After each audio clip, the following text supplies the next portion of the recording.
여러분은 가족이 장례식에 오지 않으면 어떤 생각이 드시겠습니까? 그것도 고인을 그렇게 따르던 사람이 마지막 가는 길에 나타나지 않는다면요? 박순자 씨는 그 사람을 절대로 용서할 수 없다고 생각했습니다. 하지만 3일 뒤 등기우편 하나가 도착했고 그 편지를 읽는 순간 박순자 씨의 다리에 힘이 풀렸습니다. 며느리는 그날 장례식장이 아닌 다른 곳에 있었습니다. 혼자서 죽음과 싸우고 있었던 겁니다. 그런데 이것이 전부가 아니었습니다. 며느리가 숨기고 있던 것은 병만이 아니었습니다. 그 뒤에는 박순자 씨조차 상상하지 못했던 더 큰 비밀이 숨겨져 있었습니다. 이제부터 그 비밀을 풀어보려 합니다. 박순자, 그녀는 68, 평범한 가정주부로 살아온 사람입니다. 남편 하나, 자식 셋, 큰아들 민수, 작은아들 민철, 그리고 막내딸 민정이를 키웠습니다. 모두 장성에서 결혼하고 박순자 씨 곁을 떠났지만 그래도 명절이면 모이고 가끔씩 얼굴 보러 오는 그런 평범한 가족이었습니다. 그 중에서도 큰아들 민수는 박순자 씨의 자랑이었습니다. 공부도 잘해서 서울에 있는 대학 나오고 지금은 중견기업에서 과장으로 일하고 있었습니다. 월급도 괜찮게 받는다고 했습니다. 그런 민수가 결혼한 지 벌써 10년이 넘었습니다. 며느리 이름은 김수진. 처음 데리고 왔을 때가 어제 같은데 벌써 그렇게 세월이 흘렀습니다. 수진은 정말 착한 며느리였습니다. 아니, 착하다는 말로는 부족할 정도였습니다. 그 며느리는 어릴 적에 부모님을 모두 여의었다고 했습니다. 아버지는 수진이 초등학교 다닐 때 교통사고로 돌아가셨고 어머니는 그 충격으로 몇 년 앓다가 역시 세상을 떠났다고 했습니다. 오빠가 하나 있다고는 했지만 수진이 20살 때 연락이 끊겼다고 했습니다. 어디로 갔는지 살아있는지 죽었는지도 모른다고 했습니다. 그러니까 수진은 사실상 처내고 하나 다름없었던 겁니다. 친척 하나 없이 세상에 혼자 남겨진 25살 아가씨가 민수를 만나서 시집을 온 것이었습니다. 처음에 박순자 씨는 솔직히 좀 걱정도 됐습니다. 친정 식구가 하나도 없으면 나중에 외로워하는 거 아닌가 싶었으니까요. 그런데 그게 기우였습니다. 수지는 박순자네 집안을 진짜 친정처럼 대했습니다. 아니, 어쩌면 친정보다 더 따랐는지도 모릅니다. 명절 때마다 다른 며느리들보다 먼저 와서 음식 준비를 도왔고 박순자 씨 생일도 꼬박꼬박 챙겼습니다. 시누이들한테도 잘했습니다. 막내딸 민정이가 애 낳고 몸조리할 때 매일같이 찾아가서 미역국 끓여주고 애 봐주고 진짜 친언니보다 더 잘해줬습니다. 그리고 무엇보다 시할머니한테 정말 잘했습니다. 박순자 씨의 시어머니, 그러니까 아이들한테는 할머니가 되시는 분이 작년까지 살아계셨습니다. 80이 넘으신 고령이셨지만 정정하셔서 요양원 같은데 안 가시고 박순자네 집 근처에서 혼자 사셨습니다. 수지는 그 할머니를 정말 극진히 모셨습니다.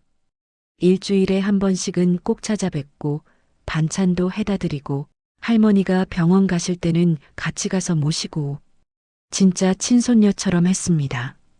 할머니도 수진을 무척 예뻐하셨습니다. 다른 손주들보다 오히려 수진을 더 찾으실 정도였습니다. 수진이 언제 오냐? 수진이 밥은 먹었냐? 늘 그 이야기만 하셨습니다. 어느 날 할머니가 박순자 씨를 조용히 부르셨습니다. 순자야, 수진이 그 애 참 기특한 애다. 내 어머니 정말 착해요. 그 애가 어릴 때 부모 잃고 혼자 컸다며? 그래서 그런가 남이정을 알아. 할머니 눈가에 눈물이 맺혔습니다. 순자야, 수진이한테 잘해줘라. 그 애가 얼마나 외로웠을까. 친정도 없는 애가. 내 어머니 제가 친정 엄마처럼 해줄게요. 할머니가 박순자 씨 손을 꼭 잡으셨습니다. 고맙다.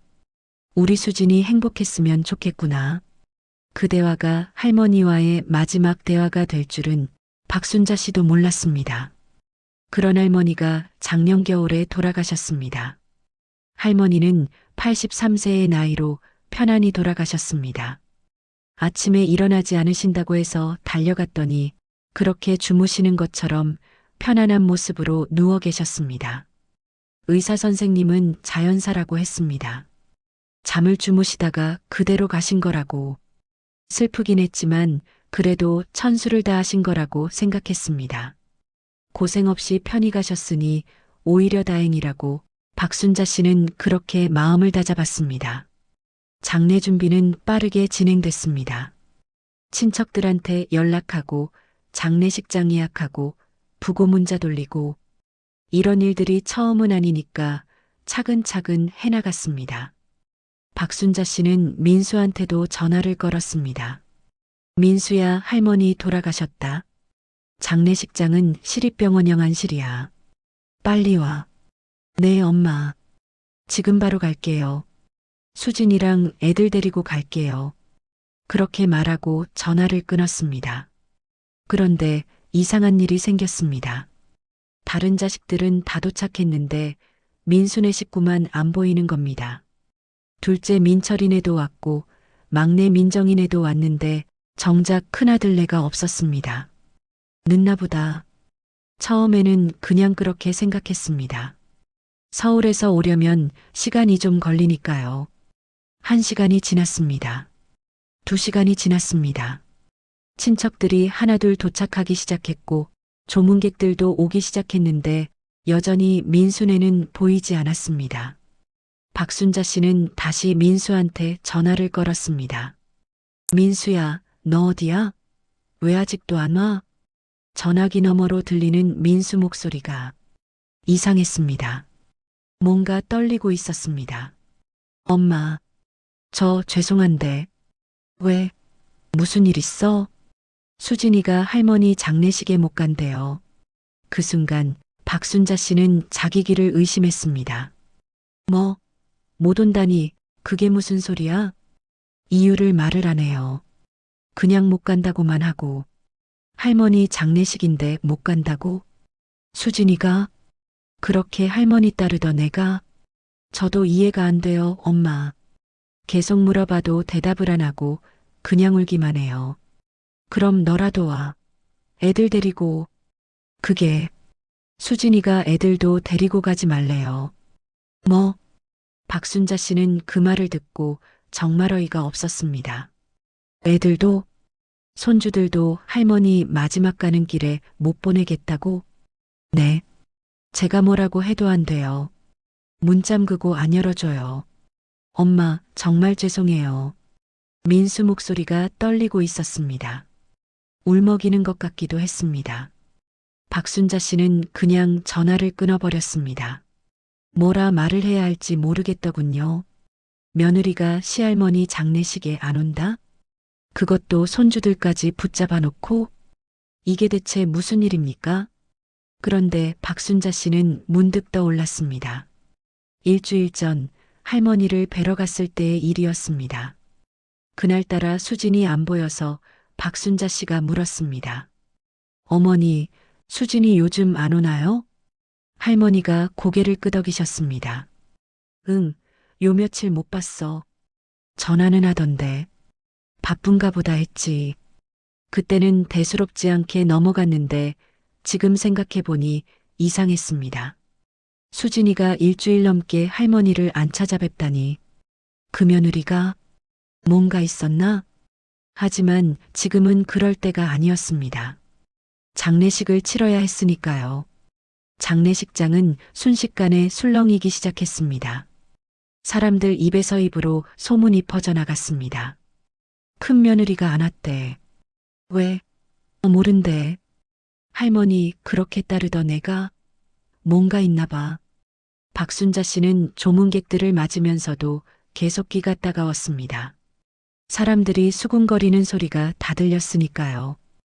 동서가 박순자 씨에게 다가왔습니다. 민철이 아내였습니다. 언니, 수진이 왜 안 왔어요? 무슨 일 있어요? 글쎄, 나도 모르겠어. 에이, 설마 형님이랑 싸운 거 아니에요? 아니면 할머니랑? 아니야, 그럴 리가 없어. 수진이가 얼마나 할머니 잘모셨는데. 그럼에요? 이해가 안 되는데. 박순자 씨도 이해가 안 됐습니다. 정말 하나도 이해가 안 됐습니다. 신우이도 다가왔습니다. 올케 언니, 수진이 무슨 일 있어? 애들은 왜 안 데리고 왔대? 그러게. 에이, 진짜. 이럴 때는 와야지. 아무리 바빠도, 아무리 힘들어도 그렇게 이뻐해 주셨던 할머니 마지막 가는 길인데. 좀 심한 거 아니에요? 그 말이 박순자 씨 가슴에 꽂혔습니다. 맞습니다. 좀 심했습니다. 아무리 생각해도 이건 아니었습니다. 할머니가 돌아가셨는데 그 손녀 같은 며느리가 오지 않다니. 게다가 증손주들까지 못 오게 하다니. 할머니가 얼마나 수진을 예뻐하셨는데요. 얼마나 손주들을 보고 싶어 하셨는데요. 마지막 가는 길에 그 얼굴 한 번 보지 못하고 가시게 하다니. 생각하면 할수록 화가 치밀어 올랐습니다. 발인 시간이 다가왔습니다. 관을 운구차에 싣는 순간 박순자 씨는 눈물이 났습니다. 할머니에 대한 슬픔도 있었지만 며느리에 대한 배신감도 컸던 것 같습니다. 수진아, 너 정말 이럴 거니? 할머니한테 이럴 수가 있니? 장례식이 모두 끝나고 집으로 돌아오는 차 안에서도 박순자 씨는 한마디도 하지 않았습니다. 남편이 조심스럽게 말을 걸었습니다. 여보, 수진이한테 너무 화내지 마.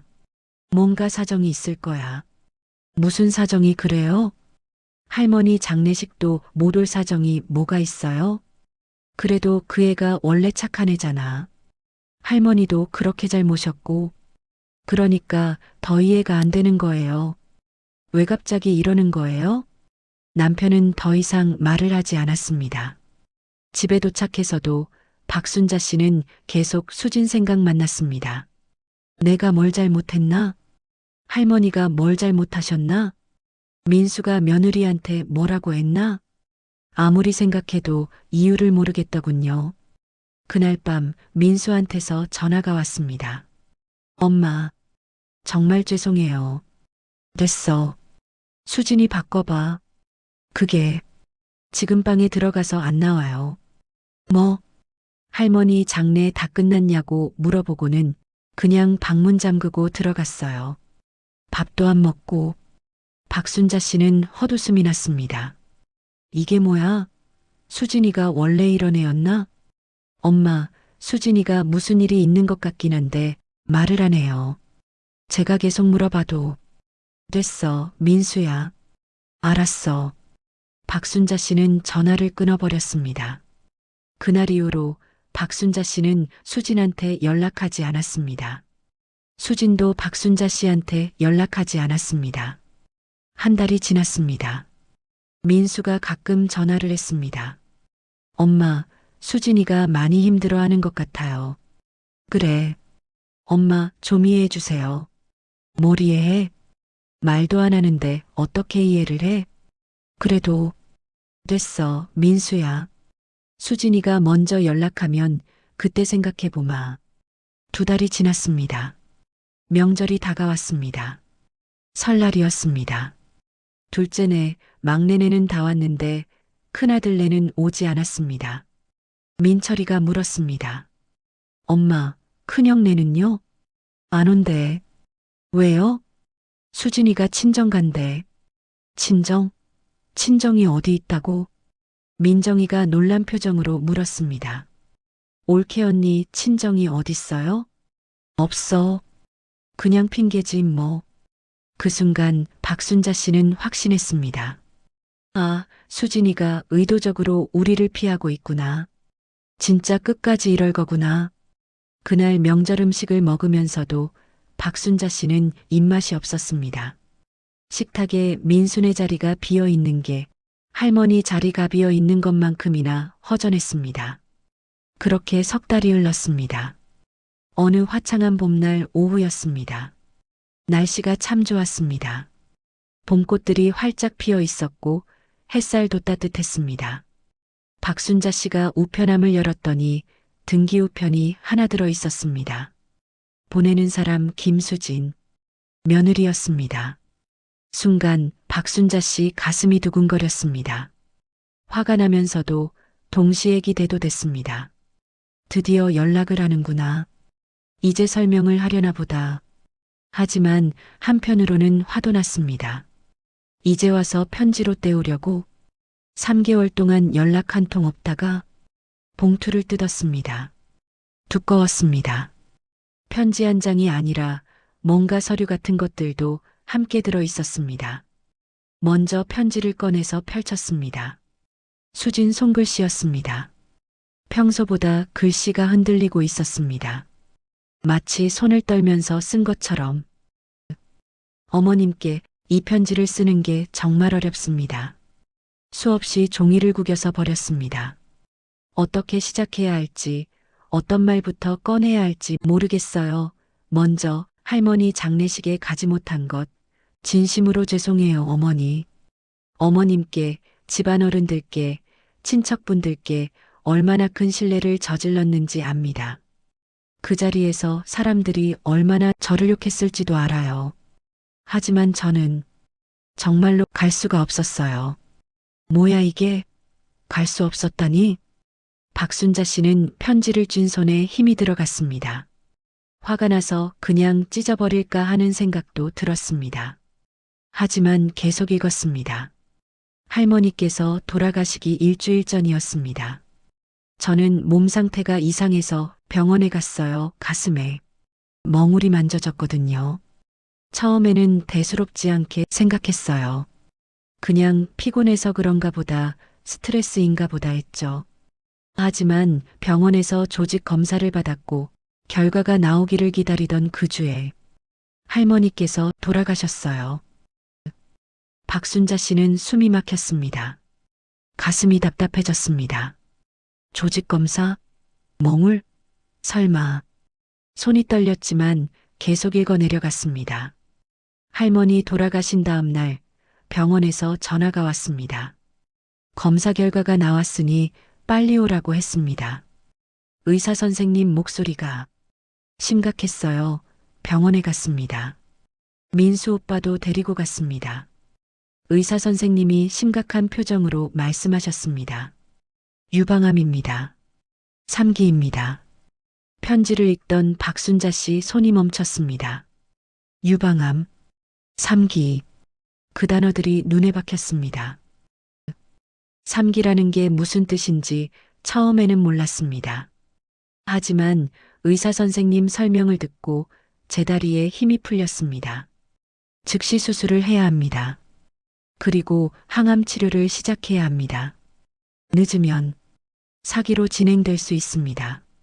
수술 날짜가 잡혔습니다. 할머니 장례식 당일이었어요. 박순자 씨는 편지를 읽다가 그만 눈물이 났습니다. 아니, 수진아. 어머님, 저는 그날 수술실에 있었어요. 장례식장이 아니라 차가운 수술대 위에 누워 있었습니다. 마취가 들어가기 전 마지막으로 할머니 얼굴을 떠올렸어요. 할머니, 죄송해요. 마지막 가는 길에 함께하지 못해서. 수술은 8시간 걸렸습니다. 유방절 재수술이었습니다. 수술이 끝나고 깨어났을 때 민수 오빠가 제 손을 잡고 울고 있었습니다. 괜찮아, 수진아. 다 괜찮을 거야. 하지만 아무것도 괜찮지 않았어요. 박순자 씨는 편지를 읽으면서 울었습니다. 눈물이 멈추지 않았습니다. 어머님, 제가 왜 말씀을 드리지 못했는지 이해해 주실 수 있을까요? 할머니가 돌아가시고 온 집안이 슬픔에 빠져 있는데 제가 어떻게 저암 걸렸어요 라고 말할 수 있었겠습니까? 장례 준비하시는 어머님께, 할머니 잃고 슬퍼하시는 식구들께 어떻게 제 병 이야기를 꺼낼 수 있었겠어요? 민수 오빠한테도 말했습니다. 할머니 장례 끝날 때까지 아무한테도 말하지 마. 오빠는 울면서 반대했습니다. 어떻게 엄마한테 말을 안 해? 형제들한테도? 하지만 저는 고집을 부렸습니다. 안 돼. 지금은 할머니가 중요해. 내일은 나중에 말할게. 민수 오빠는 병원 복도를 하염없이 걸어 다녔던 기억이 나요. 장례식에도 못 가고 저 때문에 어머님께 욕도 듣고 얼마나 힘들었을까요? 박순자 씨는 편지를 읽으면서 가슴이 무너지는 것 같았습니다. 민수가 그렇게 힘들었구나. 혼자서. 그리고 어머님, 제가 왜 아이들도 데리고 가지 못하게 했는지 말씀드리겠습니다. 아이들이 할머니 마지막 모습을 그렇게 기억하는 게 싫었습니다. 할머니는 항상 아이들한테 웃어주셨습니다. 맛있는 것도 해주시고 재미있는 이야기도 들려주시고 따뜻하게 안아주셨습니다. 아이들 눈에 할머니는 언제나 웃는 얼굴, 따뜻한 품이었습니다. 저는 아이들이 할머니를 그렇게 기억했으면 좋겠다고 생각했습니다. 관 속에 누워 계신 할머니가 아니라 웃으면서 안아주시던 할머니를요. 울면서 절을 하는 게 아니라 할머니 무릎에 앉아 웃던 그 기억을요. 제 생각이 잘못됐을까요? 너무 제 마음대로였을까요? 어머님께 죄송합니다. 마이너스. 박순자 씨는 편지를 읽다가 그만 소리 내어 울고 말았습니다. 수진아, 내가 그런 마음으로. 지금 저는 항암 치료 6차를 마쳤습니다. 머리카락은 다 빠졌어요. 거울을 볼 때마다 낯선 사람이 보입니다. 몸무게는 15kg이 빠졌습니다. 예전에 입던 옷들이 다 헐렁합니다. 손톱도 변색됐고 손발도 저립니다. 입맛도 없어서 밥을 먹기가 힘듭니다. 하지만 의사 선생님은 예후가 좋다고 하십니다. 잘 이겨내고 있다고 조금만 더 힘내라고 하십니다. 어머님 저 살 수 있답니다. 이 편지와 함께 동봉한 서류는 제 진단서와 수술 기록입니다. 어머님이 믿으실 수 있도록 정말 죄송합니다. 저를 용서해 주십시오. 항암 치료가 다 끝나면 찾아뵙겠습니다. 그때까지 건강하십시오.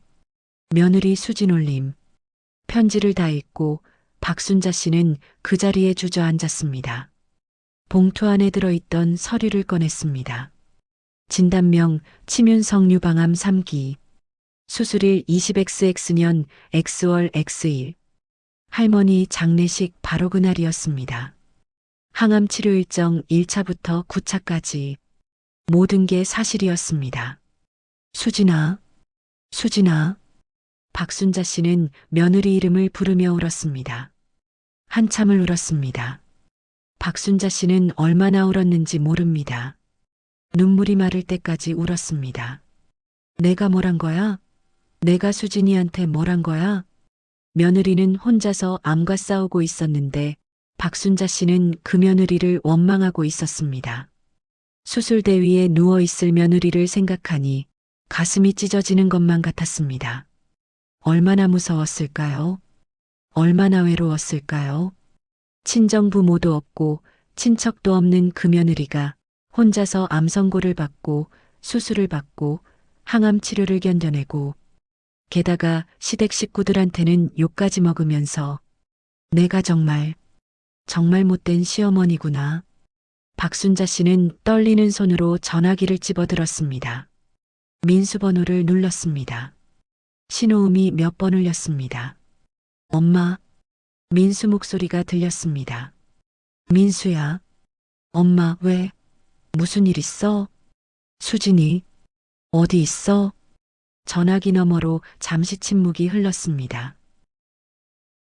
편지 받으셨어요? 응. 엄마 죄송해요. 제가 진작에 말씀드렸어야 했는데. 됐어. 그런 거 다 됐고 수진이 어디 있냐고. 집에 있어요. 오늘 항암 치료 받고 왔어요. 지금 당장 주소 문자로 보내. 내가 갈게. 엄마, 빨리. 1시간 뒤 박순자 씨는 민수네 아파트 앞에 서 있었습니다. 한 번도 가본 적 없는 집이었습니다. 항상 민수네가 박순자네 집으로 왔으니까요. 초인종을 눌렀습니다.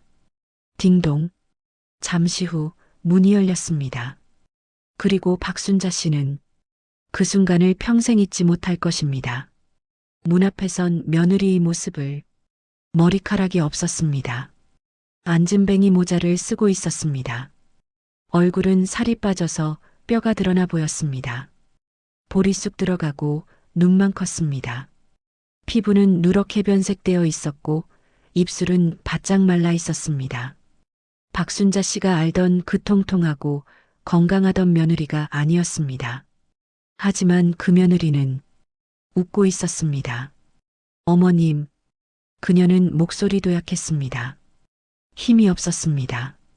수진아. 박순자 씨는 그 자리에서 무너졌습니다. 며느리를 와락 껴안았습니다. 미안해.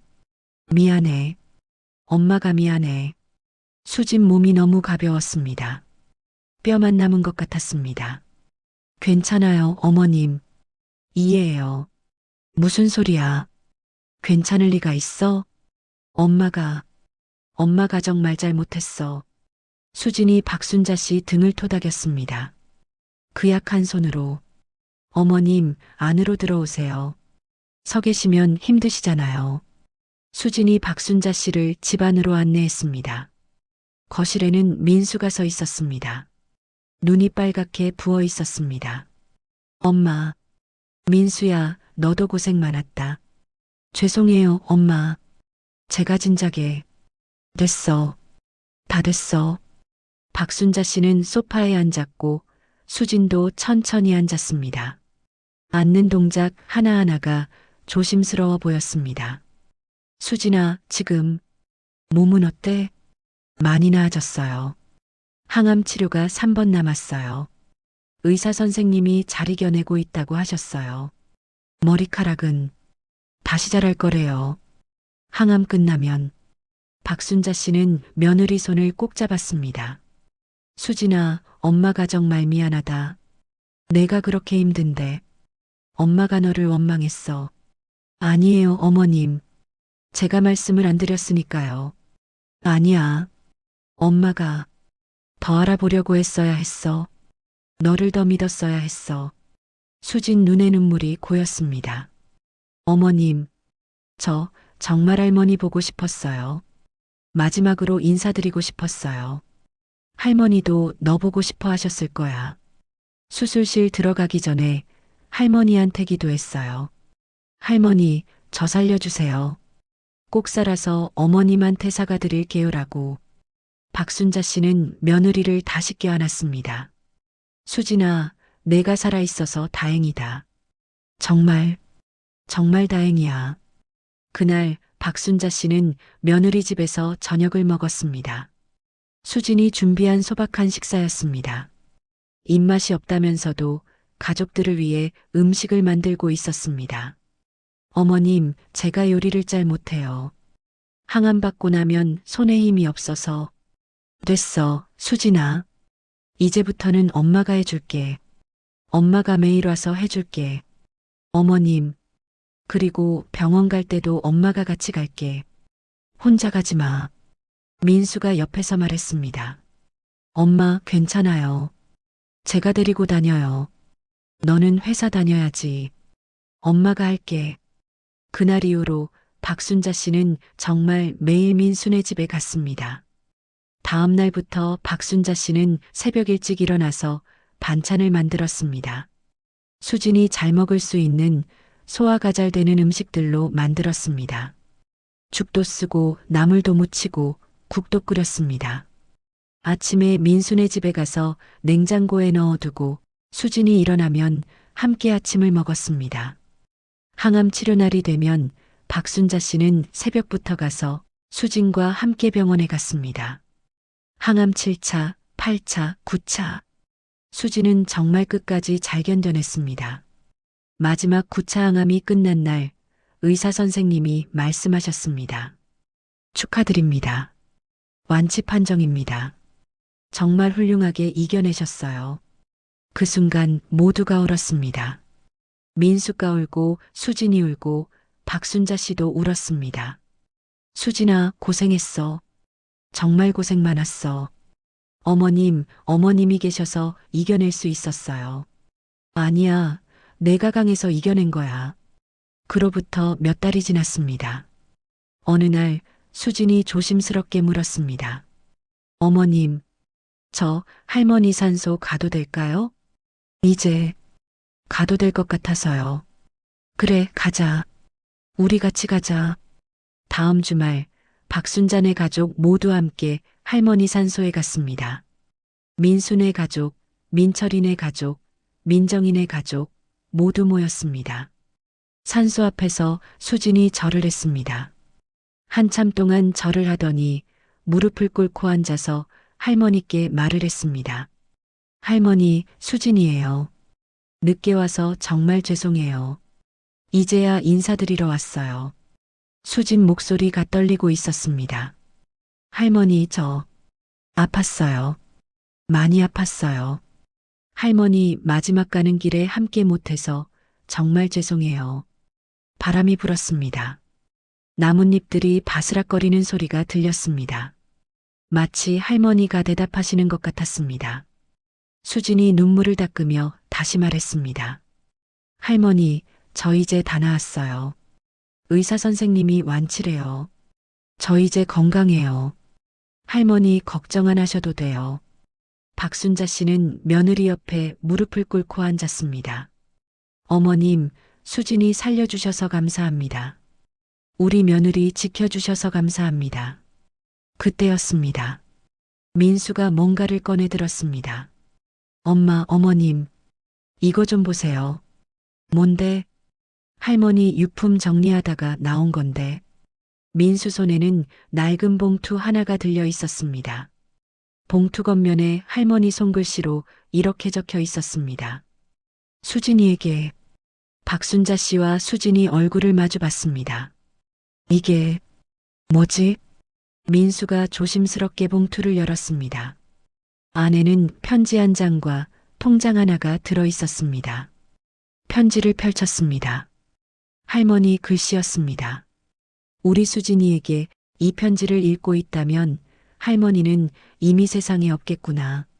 수진아, 할머니가 너한테 미안하다. 내가 어릴 때 부모님 잃고 혼자 컸다는 이야기 들었을 때 할머니 가슴이 얼마나 아팠는지 모른다. 친정도 없이 시집와서 얼마나 외로웠을까.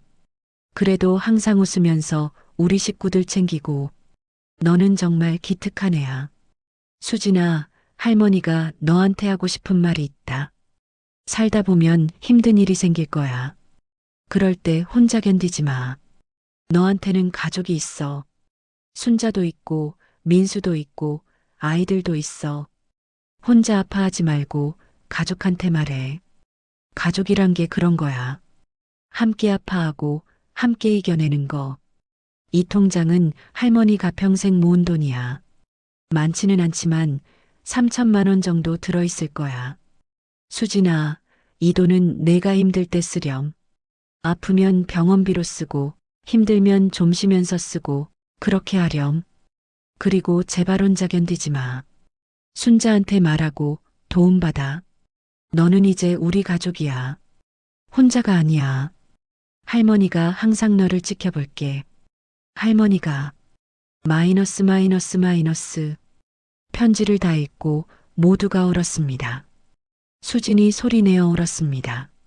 할머니, 할머니. 박순자 씨도 울었습니다. 어머님, 어머님께서 이미 다 하셨구나. 통장을 확인했습니다.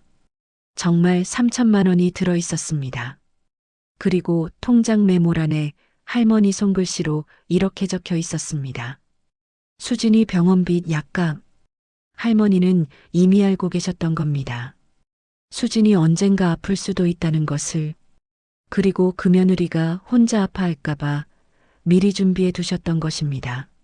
할머니, 수진이 산소 앞에 엎드려 울었습니다. 할머니, 정말 감사해요. 정말, 정말 감사해요. 박순자 씨는 하늘을 올려다봤습니다. 어머님 고맙습니다. 수진이 지켜봐 주셔서 정말 고맙습니다. 그날 이후 수진의 회복은 더욱 빨라졌습니다. 할머니가 남기신 편지와 통장을 받고 나서 수진은 더 이상 혼자가 아니라는 것을 깨달았습니다. 머리카락도 다시 자라기 시작했습니다. 처음에는 솜털처럼 보송보송하더니 점점 길어지고 있었습니다. 어머님, 머리 어느 정도 기르면 파마해도 될까요? 그래, 우리 수진이 예쁘게 해야지. 엄마가 미용실 예약해 줄게. 살도 다시 올랐습니다. 뺨에 살이 차고 얼굴에 혈색이 돌았습니다. 무엇보다 웃음이 돌아왔습니다. 예전처럼, 아니 예전보다 더 환하게 웃었습니다. 손주들도 이제 엄마가 건강해진 모습을 보고 좋아했습니다. 엄마, 머리카락 다시 났어. 응, 엄마 이제 다 나았어. 할머니가 엄마 낫게 해준 거야? 그래, 할머니가 엄마를 지켜주셨어. 지금 수지는 완전히 건강을 되찾았습니다. 머리카락도 어깨까지 내려왔고 파마도 예쁘게 했습니다. 살도 다시 올라서 예전처럼 건강한 모습입니다. 그 웃음을 볼 때마다 박순자 씨는 할머니께 감사드립니다. 어머님, 수진이 지켜주셔서 감사합니다. 우리 며느리 살려주셔서 감사합니다. 그리고 며느리에게도 말합니다. 수진아, 살아줘서 고마워. 이겨내줘서 고마워. 엄마 곁에 있어줘서 고마워. 이 이야기를 듣고 계신 여러분께 말씀드리고 싶습니다. 사람을 쉽게 판단하지 마세요. 겉으로 보이는 게 전부가 아닙니다. 우리가 모르는 사연이, 우리가 모르는 아픔이 그 사람에게 있을 수 있습니다. 특히 가족이라면 조금 더 기다려주세요. 조금 더 이해하려고 노력해주세요. 진실은 언젠가 드러나니까요. 그리고 그때 후회하지 않도록. 할머니가 수진에게 남긴 편지에 이런 말이 있었습니다. 가족이란 건 함께 아파하고 함께 이겨내는 것이다. 맞습니다. 가족은 혼자 아파하는 게 아닙니다. 함께 울고, 함께 웃고, 함께 견디는 것입니다. 여러분, 가족의 소중함을 잊지 마세요. 오늘, 지금 이 순간, 곁에 있는 사람을 안아주세요. 사랑한다고 말해주세요. 내일은 어떻게 될지 아무도 모르니까요. 그리고 누군가를 오해하고 있다면 한 번 더 생각해 주세요. 그 사람에게도 이유가 있을 수 있습니다. 말하지 못하는 아픔이 있을 수 있습니다. 조금만 더 기다려주고 조금만 더 이해해주면 진실은 언젠가 우리 앞에 나타날 테니까요. 마지막으로 수진이 말했습니다. 할머니가 저를 살려주셨어요.